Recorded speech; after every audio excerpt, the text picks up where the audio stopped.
very warm welcome to Mr. Nikunj Sanghi, the Chairman of the Automotive Skill Development Council, ASDC as it's more popularly known. Welcome to this interview, Mr. Sanghi. Thank you. Thank you for having me there. Sure. It's our pleasure. And I would say this is a very opportune time to have this interaction, given the kind of crisis we're going through, not just in the Indian market, but also globally. This is something which perhaps none of us in our lifetimes have ever faced in the past. It's also a big learning, which we will probably hope to discuss with you, Mr. Sanghi, as well. But let's start with the current situation. What is your take on the entire COVID crisis and how it's affecting the automotive industry, and what a very important body like ASDC is trying to do to help the industry in the current situation? So, like you rightly said, I think none of us had imagined a situation like this, at least in our lifetimes. We did see glimpses of these in science fictions and movies, and it was confined only to movies and science fiction. So we had never imagined that we'd actually experience this in our lifetime. And I think even when it did happen in Wuhan, somehow internally we thought it will never happen in India, and that it was something to do with China and we'll be insulated. But apparently, I don't think it has spared anybody in the globe, including India, and we've been hit badly. What this COVID situation has done to the entire economy, obviously, is that the entire economy is looking down, and staring at minus 6.8 GDP figures, and that makes it really scary. Typically, what it has done to automobile industry is even worse, because automotive industry is all about sentiment, all about positive sentiment, and the negative sentiment which set in because of the COVID only accentuated the problems in the automotive industry and across the value chain. If you look at the value chain, starting from component manufacturers to vehicle manufacturers and finally to dealerships, I think all three were impacted in the sense that we had not imagined. And I think any one of us was unprepared for a calamity like this. So I think except for the last 2 years, we had been seeing a growth phase. And because of that growth phase, I think all of us were into an expansion mode. Outlets were being opened, production was being increased, schedules were high. So everybody was creating capacities, whether it was component manufacturers, vehicle manufacturers, or the dealerships. So all of us had gone into a situation where our costs were high, our overheads were high, because we were all looking at growth. And obviously we did nothing wrong, because in India, vehicle penetration is amongst the lowest in the world. And therefore, in India, there is a lot of growth opportunity. And I think the entire global automotive industry agrees to the growth opportunities in India. And you are therefore seeing almost every brand from across the globe trying to take a footprint in India. So in this scenario, when COVID hit us and we were faced with a situation where for almost 60 days we had zero revenue, I think everything came crumbling down. The entire edifice of the automotive industry came crumbling down because we were not prepared. What it also did, and I'm coming from the skill space now, what it also did was create a lot of people without jobs. There were migrant laborers which started moving towards their villages, and there was no way manufacturers could hold back that skilled labor. It also changed the way we do business, whether it was manufacturers or dealers or component manufacturers. And the entire landscape of skilling changed, and we suddenly realized that we needed to do something very urgently, something very different, to see that the skill space does not remain vacant, and we align ourselves to the new requirements of the industry. And I think that is what ASDC is presently going through. Okay. As you rightly observed, I think this is a challenge, one of a kind challenge. During the lockdown, during the crisis, one buzzword obviously that came up was Atmanirbhar Bharat. So from that perspective, Mr. Sanghi, what do you think are the key areas pertaining to the auto industry where there is a current and an emerging gap that's probably rising? And how can the Indian auto industry, from a skills perspective, become a self-reliant sector? So it's not just about Atmanirbhar. I think to become Atmanirbhar, you will need to become global. And I think that's where our Prime Minister is now talking about not make in India, but make from India, make for the world, make for the globe. And you will need to see Atmanirbhar in that context. And as soon as you see Atmanirbhar in that context, you realize that you need to be globally competitive. And how do you become globally competitive? I think it has to do with the quality, and if that quality needs to come in, and where we need to beat the world, not just equal the world, but beat the world, because that is only where we can become globally competitive and globally relevant. We need to have very, very good skilled manpower who would deliver first time right and first time perfect. It is only then where we'll be able to reduce costs and make India a destination for procurement globally. And I think that's the gap that we all need to look at and fill as early as possible to make Atmanirbhar possible.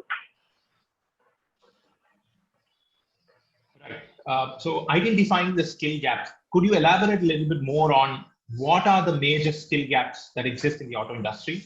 And also, if you can add on by sharing, what are the different stakeholders in the auto industry expected to do to handle and bridge this gap? When I say stakeholders, starts with the vehicle OEMs, then the component suppliers, and the various other industry bodies that exist. So I think first I will need to talk about short term. So I think what we need to do short term, I think what we need to do short term are two things. One, I think because of the movement of migrant labor, there is a scarcity of skilled labor, specifically in the manufacturing side of the auto industry, with both component manufacturers and vehicle manufacturers. As you would realize that because of the absolutely erratic demand pattern in the auto industry, a majority of the workforce is not permanently employed and are there on a contractual basis. And you hire or you remove them depending upon the capacity that you are utilizing, depending upon the demand. And that is how the industry has always moved. And I think that has become the bane, because people who were not permanently employed by the industry were the migrant labor. And they are the ones who, after waiting for some time, suffered so much that they decided to move back to their villages. And a lot of them, because of the pain that they went through in those days, are now not willing to come back. And I think without their coming back, there is a huge skill gap which is there in the manufacturing. So this is about the immediate short-term thing that we need to do. So I think what we need to do is first identify where these people are and can they be used locally, because their data is not available with the local industry. A lot of migrant labor would have also come into the manufacturing hubs, but the data is not available. So I think along with the government of India, ASDC is also in the process of first identifying where are the migrant labor and how they are unemployed, and can we create a platform where we start marrying people who are required with people who want to give their services. The second thing that we are doing, and I think which is again a very, very key to it, is how do we get in fresh people to be trained and skilled. And I think this is where the NAPS, or the apprenticeship scheme, the new apprentice scheme launched by the government, is going to be a big help, because this gives an opportunity to the employer to not only train and skill people on the job, but also to reduce drastically their manpower costs, and once they get skilled, to give them permanent employment when they achieve their skill levels. So I think ASDC is making that possible. It is reaching out to the industry, making them aware of how NAPS functions seamlessly and how big is the fiscal incentive that the manufacturers have if they enroll themselves in the NAPS scheme. So to reduce their manpower cost and also to fill the skill gaps. And while they are being filled, they can also be skilled from a basic level to finally a fully skilled trained workman. And because the NAP scheme is available from anywhere from 6 months to 18 months, and there is both a cash component for the training period and a per month subsidy that is given by the Government of India, and which works seamlessly, which is administered by the Sector Skill Council. So in case of Automotive Skill Development Council, automotive sector, I think it's the ASDC, which is the service provider for the NAP scheme. And I think that will do a lot in terms of filling the current skill gap.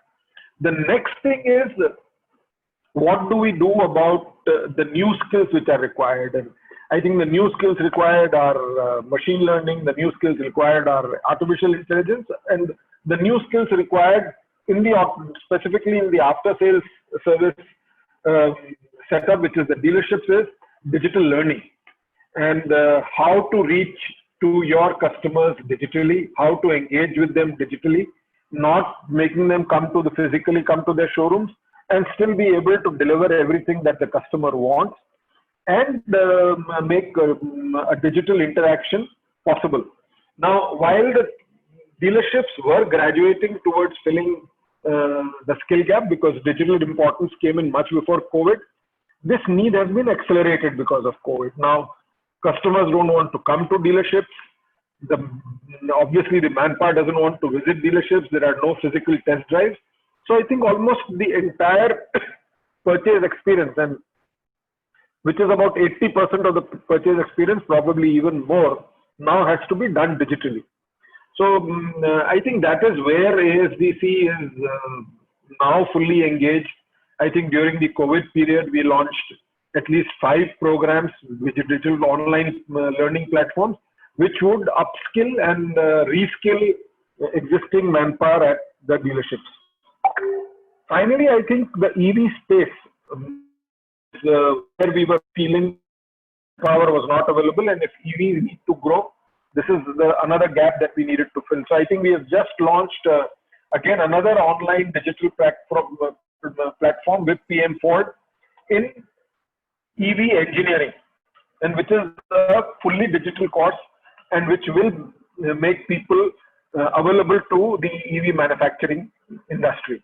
So I think these are some of the steps that we are taking, and I think going forward, we will be continuously working on developing digital content, making digital more relevant. So it's anywhere learning from any time at your convenience, and that is what will make the skill gap much narrower than what it is today. Brilliant. It's wonderful to know the kind of adoption that ASDC has taken, going digital. And this is digital is probably one of the biggest opportunities this entire COVID crisis actually thrown up across sectors, across the globe. I mean, there is no restriction to sector as well. Some very interesting points that you touched upon, Mr. Sanghi. Some queries also came up from the same. What do you think is the need for upskilling with respect to BS6? Yes, the auto industry has transitioned to BS6. It's been 4 to 5 months since we've already transitioned to BS6.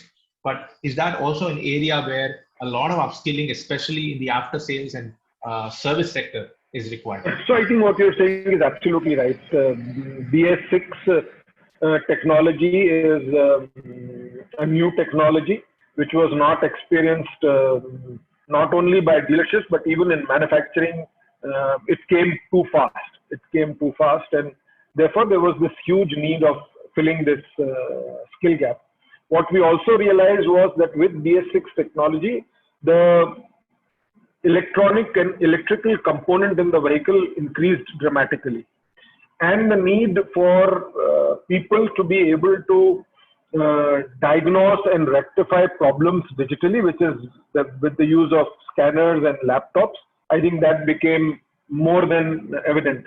So I think while manufacturers on their part are engaging with their own dealerships and using them to upskill their manpower for BS6 technology, what ASDC has done is they are reaching out to manufacturers and sourcing a lot of content which manufacturers have developed which is brand agnostic, which would be applicable to all BS6 technologies, and putting this content on the learning hub which ASDC has created along with TCS, so that this content is easily available to everybody in the ecosystem and available with a click of the button. And the good part with all OEMs and industry partners is that industry partners have come forth and shared this content at zero cost with ASDC. And obviously, therefore, ASDC in its turn is making all this digital content available to its industry partners free of cost with just a click of the button. So I think that's the way forward, and that's the way we will. And I think the buzzword is collaboration between everybody, whether it's the government or the Sector Skill Council or the industry. I think everybody will need to collaborate, and only when they collaborate will this skilling gap be possible. Brilliant. I mean, again, glad to note that ASDC is acting as a bridge between the manufacturers and the end users in such much needed times, if you may also. One question related to the migrant worker situation that you touched upon earlier. You mentioned it as a short-term issue. Yes, it is a short-term issue. Over the medium to long term, how do you think the industry can kind of protect or insulate itself from such a scenario arising again? Yes, we may not have, come across a COVID kind of a situation again, but perhaps for some other unforeseen reason, if there is a situation similar to this, how do you think the industry should be learning from its current experience? So I think even pre-COVID or even before the COVID situation, what was realized by both the government and the industry was that the way forward was vocational training. And therefore, the entire focus of the present education system started switching towards vocational training. And vocational training, not just it started in as early as the 8th grade of school. And I think that's probably the right age where people need to be exposed to the vocations available. And I think what ASDC is definitely doing is trying to develop content at that level and take it forward. Start working with the various skill universities which are now coming up, and with increasing recognition by the government that courses like VOC become recognized, and industry starts taking people from vocational training instead of purely academic background, because these are the people who become productive much faster, much earlier, and are trained to do the job that they have been educated for. So I think vocational training is the buzzword, and if we start focusing on vocational training from the school level itself, I don't think we will have a skill gap which we have now experienced. And I think we will be in a position to handle all such crises in the future if our vocational training system gets aligned. And I think somewhere the government has also now merged. There were two bodies which were responsible for vocational training and skilling. One was the All India Technical Education Council of Education, and at the other end was the Sector Skill Councils to NSDC, which was being monitored by the National Skill Development Authority. I think these have been merged into one single body. So I think the government somewhere has realized that it was absolutely essential to unify vocational training under one body. And I think going forward, this will make vocational training a far more attractive proposition, with more and more students opting for vocational training versus going only for academic qualifications. Brilliant. So I think the NEP, the National Education Policy that's been drafted, I think it stresses a lot on the importance of vocational training. So are you somebody who really vouches for that approach to really help the industry over the long term? Definitely. So I think it's so, like I said, it's not just the education policy. The merging of the technical education with vocational training is the other major step which has already happened. So I think very soon there'll be very many more awarding bodies. There'll be very many more people who would be offering vocational courses which will be recognized by the industry. And I think that recognition is important because that is what gives you employment. And people will realize that vocational training is the only way to get a job much faster than purely an academic qualification. Very true. Very true. I'd also like to have your opinion on multiple reports that were doing the round since last year when the auto industry went through a slowdown, and then once COVID hit the industry as well. There were multiple reports in the media saying a staggering number of people had lost their jobs. But looking at it from a context that majority of the people, as you indicated, who work in the auto industry are contract laborers, do you think we're really seeing such kind of a bloodshed in terms of job losses in the industry, or is there a different perspective to it? So, I mean, it would be shying away from reality if I say that there have not been any job losses. There have been large-scale job losses, because when the industry produces zero, when the manufacturing comes to zero, when selling comes to zero, when there is absolutely zero revenue in the entire ecosystem, starting from component to sales to even after sales, obviously job losses had to happen, because the only way the industry could survive was to cut costs. But I think the revival that we are seeing in the auto industry is much, much faster than what even the industry had anticipated. And I think that is coming from a couple of things. And I think one of them was rural demand. The second was the need for personal mobility versus the shared mobility. And finally, the fact that public transport was just not available, and therefore, specifically in rural and semi-urban markets, you needed your own mobility. If you need to go to jobs, you need to go to study. So as the economy is opening up, the need for mobility is increasing. So I think the bounce back is going to be equally fast. We already know of a number of cases where manufacturers have actually reached out to the migrant labor. They have chartered buses to bring them back. And I think the migrant labor has also realized that to get gainful employment, which is much, much better paying than what they were doing, they have started returning back. And the good fact is that they are returning back at a higher scale of pay than they were when they went. So I think that's giving them a lot of comfort, and I think that is what will change the industry.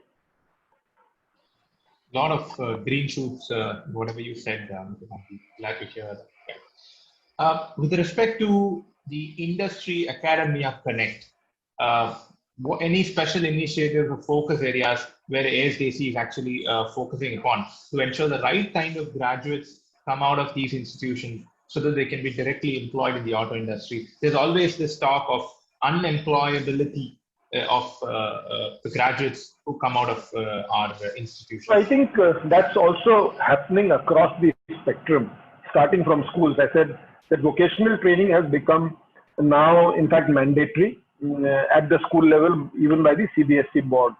And I think automotive is one of the sectors which is receiving the maximum amount of attention, specifically things like sales consultants, service technicians, in municipal schools, in government-run schools, in schools across villages. I think it has attracted a lot of attention. Besides that, I also talked about the skill universities which are coming, and some of them are benchmarks, global benchmarks. There is the BSDU in Jaipur, which is, in terms of infrastructure, probably would meet the infrastructure requirements globally. Anywhere in the country, I have visited global tech centers, and I can assure you that it is one of the best. Then there is the Vishkarma Skill University, which has come up, which has been done by the Haryana government, which again is excellent, absolutely excellent.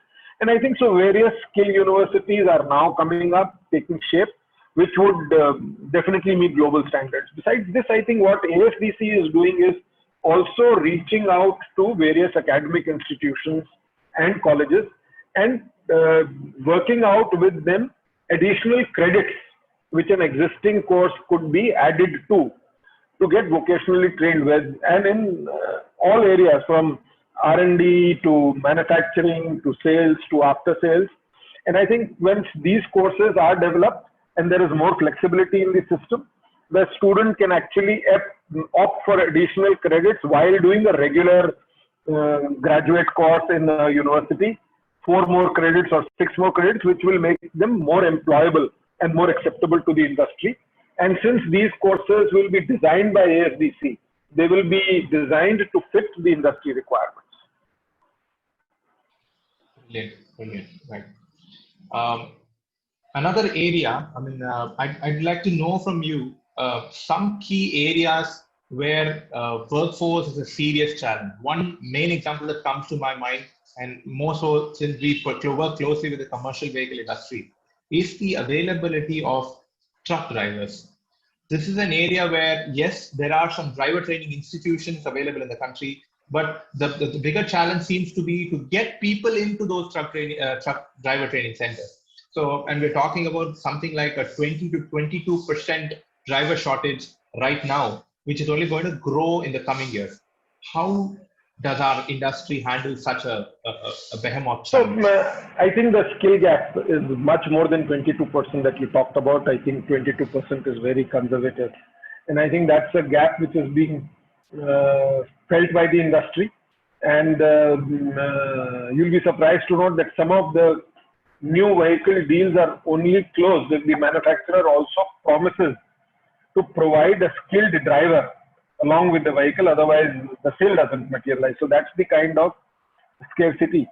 Now, to bring in more people into this field, I think is not going to be an easy challenge to fulfill, because what is important is that more respectability has to come to the profession of commercial vehicle drivers. And I think one way of doing it is first changing the very name of calling them a truck driver to probably a pilot, a commercial vehicle pilot. So I think to give more respectability to the profession. Two, I think making truck driving far more comfortable than what it is. A lot of it has already happened.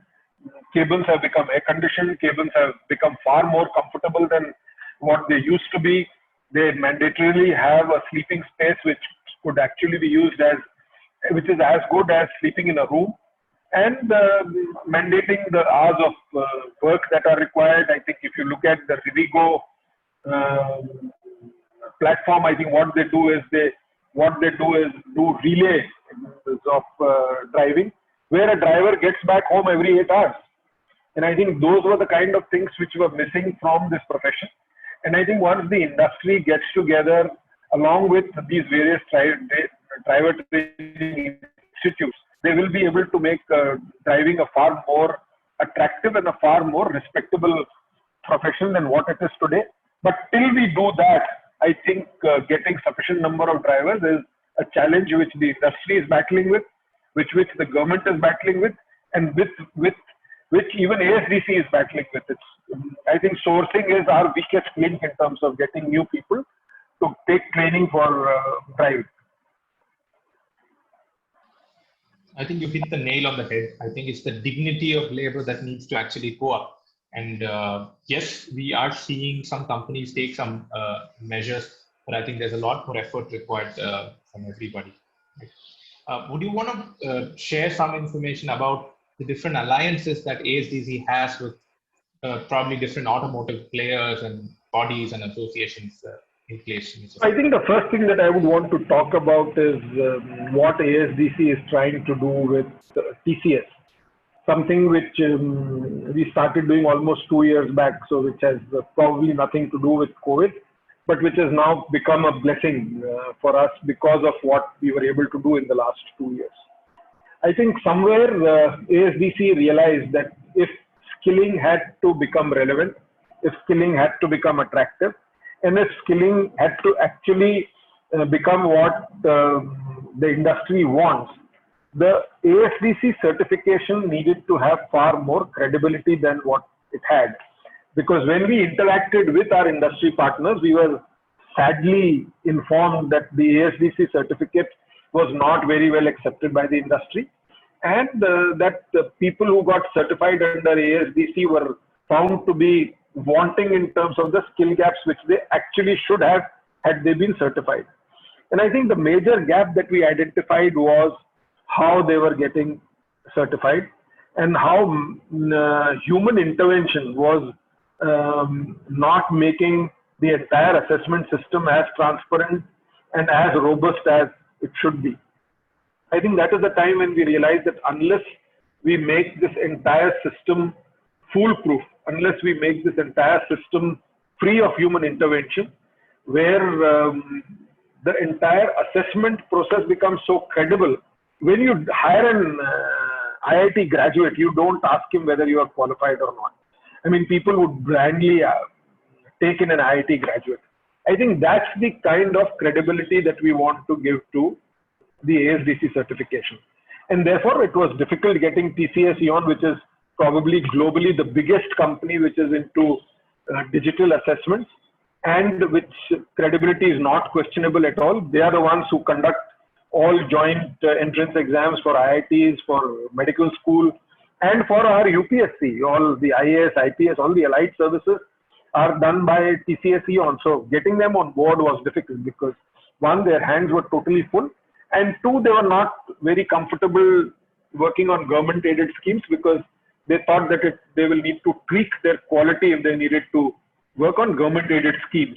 So I think we had to first dispel that and then also make a business case that yes, getting into an ecosystem like this made business sense for them.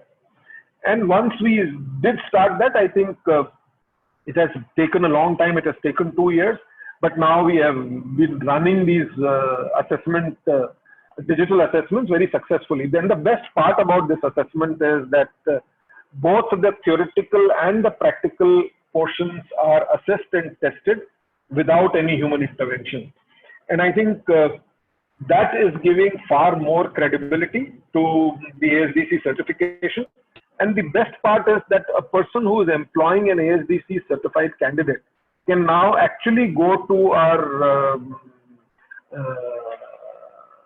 TCS hub and check the video of the candidate which certified him. So if Nikunj Sanghi is getting employed, and if I am certified as a service technician, and if you were to employ me, you could actually see my certificate, see the QR code, digitally check the video, that the test that I gave, to be absolutely sure, yes, Nikunj Sanghi is actually skilled to do what he is certified to do.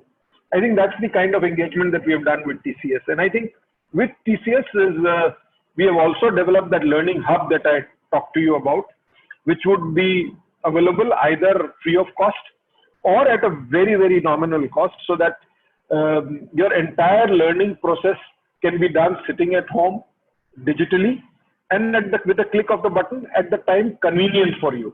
So you need not go to a center to acquire that knowledge. So that's the second initiative that we have taken. The third initiative was, of course, assessment and of our trainers, assessment of our assessing partners. So I think we have made that digital too, so that even their quality improves dramatically, and even the train-the-trainer programs can be imparted digitally, assessed digitally.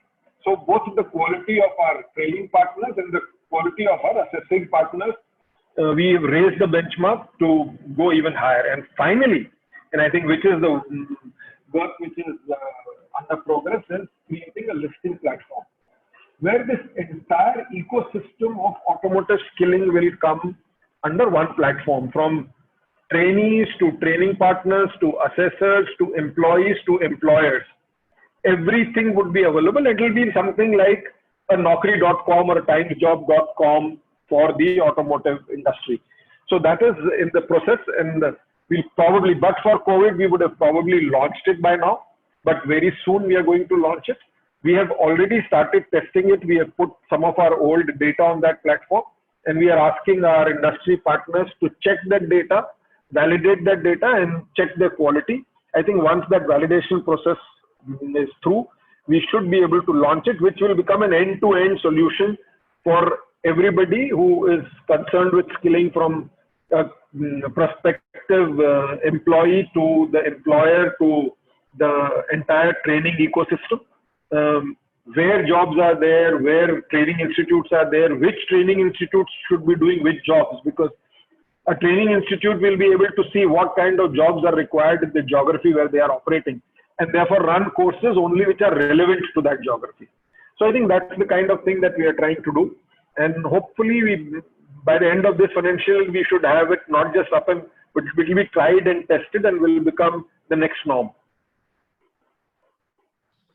Commendable effort, I would say. I mean, a lot of interesting insights on these fronts. And I must appreciate the fact that you acknowledge certain things which were actually not in the best of shape.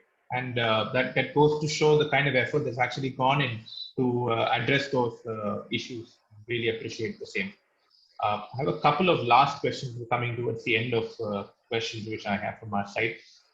What do you think are the key learnings from the global arena when it comes to skill development? I mean, obviously, when we talk about advanced, developed automotive markets like Europe and the US, they are very different in many ways, and India is a lot more different because of the population and the availability of manpower. Do you think there are some interesting parallels that we can draw from global markets and integrate them into our A very system? interesting question, and I think that's where something like world scale competitions come in. So I think India has been sending its contingents to world scale competitions, which are akin to Olympics and sports.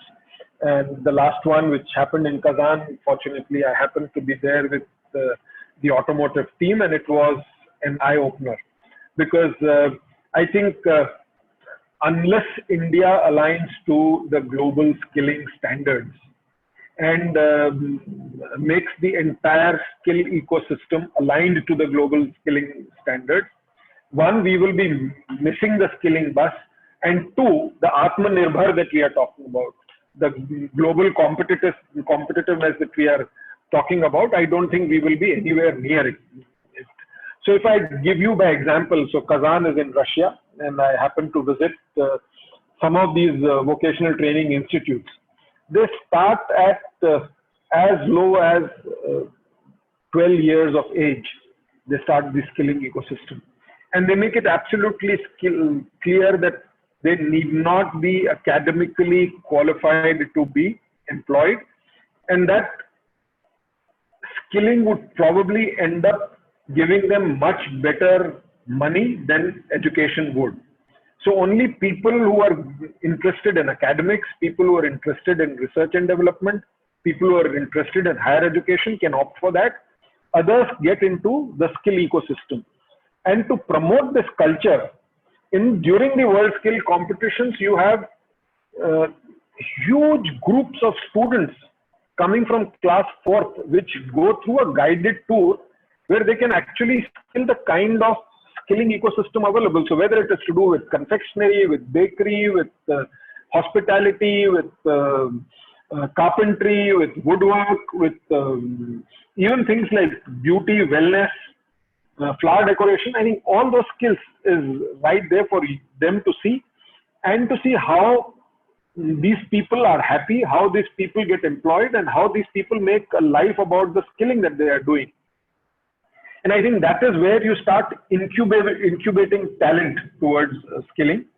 And I think this is the path that India will need to take, is first to align its skilling standards to global standards and start incubating children from their school level into the skilling ecosystem. And finally, giving skilling that dignity which is there, which we give to only degrees which come with academics. So becoming a graduate is a must. Even if you don't get a job being a graduate, it's perfectly all right if you become a graduate. I think that will need to go, and it will need to be that if you are doing anything, it's to make yourself employed, it's to make yourself financially independent, and it's to make your career out of what you are going to learn. So I think that entire ecosystem, and it's not going to be easy, and it's not going to be very fast. I think it's an entire cultural change which we will need to bring about.